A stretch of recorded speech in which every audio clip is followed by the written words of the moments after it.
is taxing. That's what I think what the Chiefs are doing is so impressive in sports. Like people don't realize yeah, as of Thursday morning of Super Bowl week, the good news for fans is there's tickets still available, and the average ticket price sold is hovering right around $7,100, which is actually 17% more affordable than what we saw last year during the same time.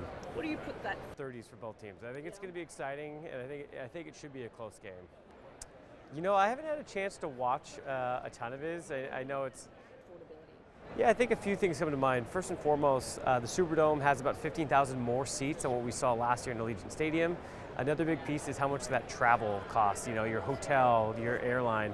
Some of the 49ers fans that drove a lot of the demand last year, much easier to get to Vegas than what we've seen a little bit now for the Eagles and Chiefs.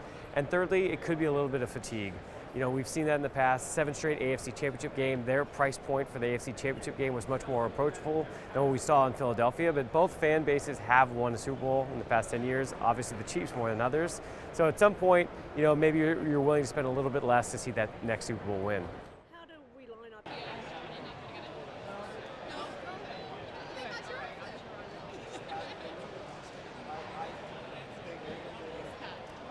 Appreciate you, my guy. Thank you.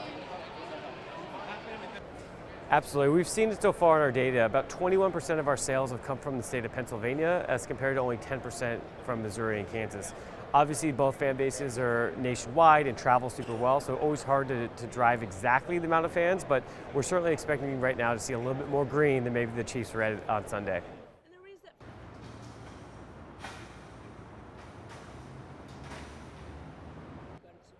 Yeah, New Orleans is just an amazing host city. I mean, you could just feel it around here. They really put their stamp on it better than probably any other city can.